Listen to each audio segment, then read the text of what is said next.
Приветствую, друзья! Обсудив достаточно дорогие проводные полноразмерные наушники, предлагаю сразу же переключиться на беспроводную новинку от компании OneMore под названием Sonoflow. С начинкой здесь все по высшему стандарту. 40-мм динамический драйвер, Bluetooth 5 версия, аккумулятор на целых 70 часов работы, шумоподавление, мультипоинт и, конечно же, поддержка LDAC кодека.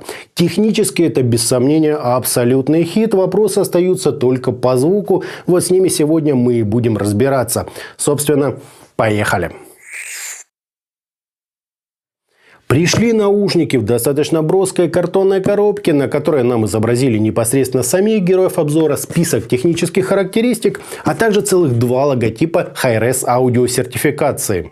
В комплект нам положили очень неплохой плотный бокс для транспортировки, инструкцию по эксплуатации на множестве языков, включая и русский, и два кабеля. Это короткий Type-C для зарядки и 1,5-метровый AUX для использования наушников в обычном проводном режиме. Нюанс здесь только один. С одной стороны, это всем известный джек 3,5 мм, а с другой не такой уж распространенный на 2,5 мм. Так что другой такой кабель придется еще поискать.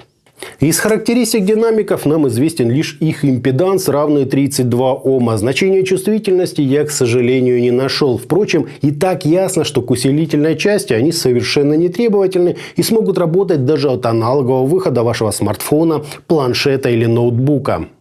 Сами наушники имеют закрытую полноразмерную конструкцию с 40-мм динамическим излучателем и решеткой отверстий для компенсации. На голове они сидят удобно, уши в них практически не потеют, да и весят они всего 250 грамм.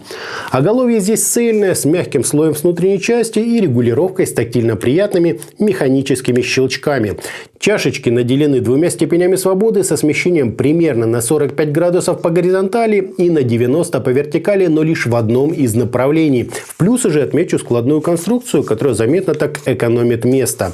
Амбушюры тут в меру комфортные, из какого-то недорогого кожзаменителя. Внешняя же часть полностью пластиковая, как, собственно, и остальная конструкция модели, за исключением элемента регулировки высоты. Там просматривалась металлическая вставка.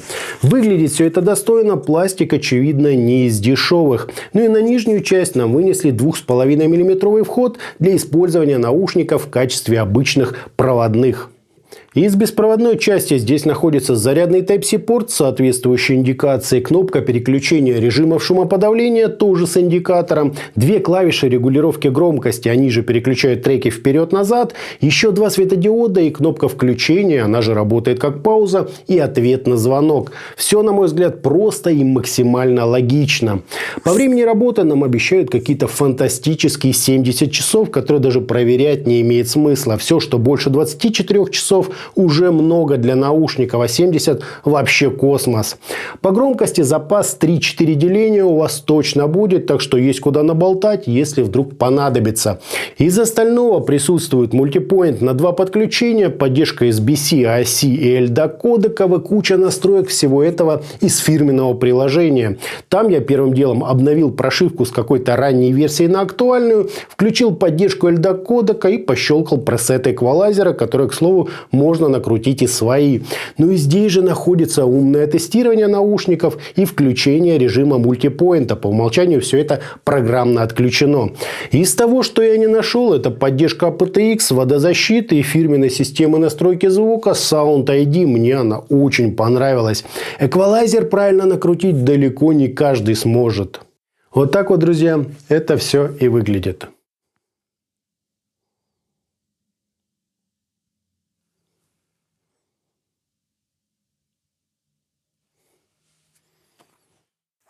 Измерения я проводил при помощи специализированного микрофона Behringer ECM 8000 на аудиоинтерфейсе Moto M4 в проводном и беспроводном режиме. В случае проводного соединения я получил очень быстрый, как в игровых решениях, импульс и искажения в пик, достигающие 3%, что без сомнения много.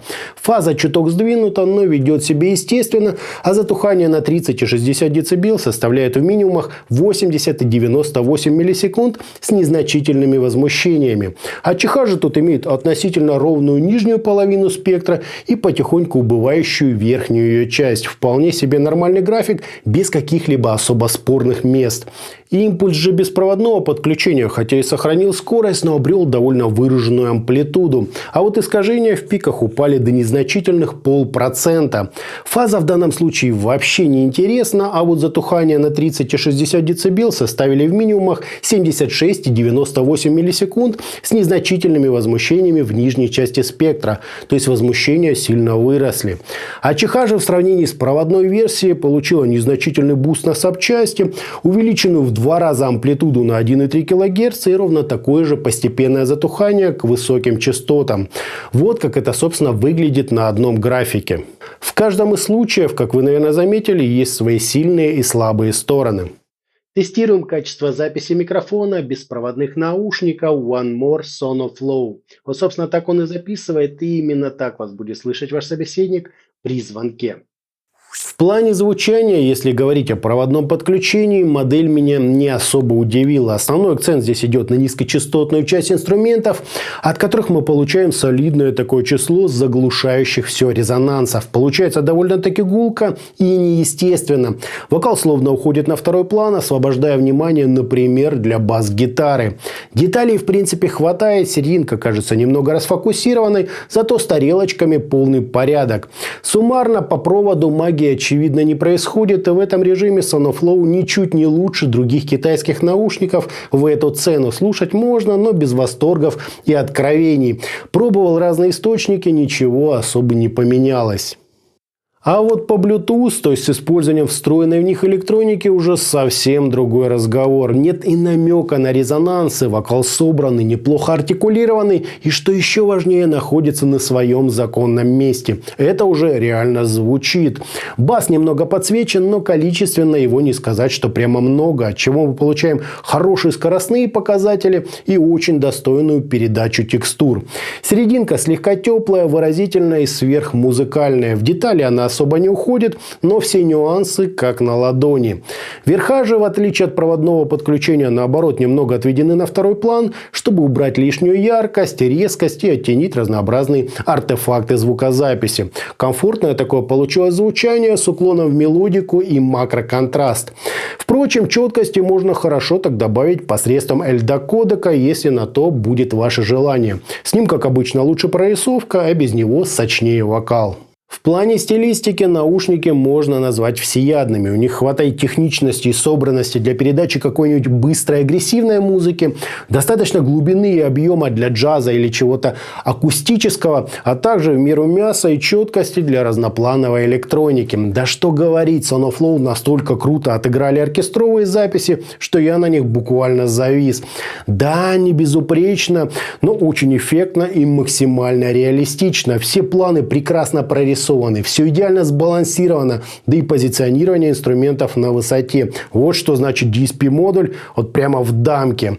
Такой звук, безусловно, достоин, чтобы о нем говорить в ключе наушников для аудиофилов. Включение режима шумоподавления, на мой слух, чуть-чуть меняет характер низких частот. Глубина и объем, естественно, остаются, однако верхняя его часть теряет в массе и становится немного воздушной. Не критично, но на общий характер звука это влияет. Без ANC-модуля звучание намного взрослее и насыщеннее. Режим прозрачности тоже ничего хорошего со звуком не делает. То есть лучше все это отключить. Вот тогда можно будет выжать абсолютный максимум из их звучания. И итогом полноразмерные беспроводные наушники One More Sonoflow выглядят очень достойно. Прижим к голове хороший, порадовала складная конструкция модели, мультипоинт и какое-то совершенно космическое время автономной работы. Немного разочаровало их звучание по кабелю, я ожидал, конечно, большего, но и с включенными режимами шумоподавления звук, естественно, заметно портится.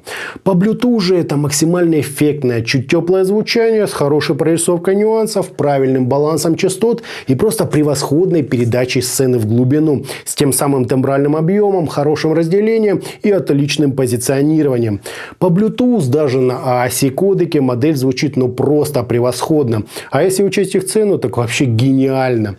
Понятно, что чудо происходит только благодаря встроенному DSP-модулю, но ведь происходит. Очень крутые наушники, даже на мой весьма избалованный слух. А на этом у меня все. Это были беспроводные наушники One More Son of Flow. Всем добра, всем пока-пока. Подписывайтесь, жмите лайки, присоединяйтесь ко мне во ВКонтакте и Телеграме. Всем пока.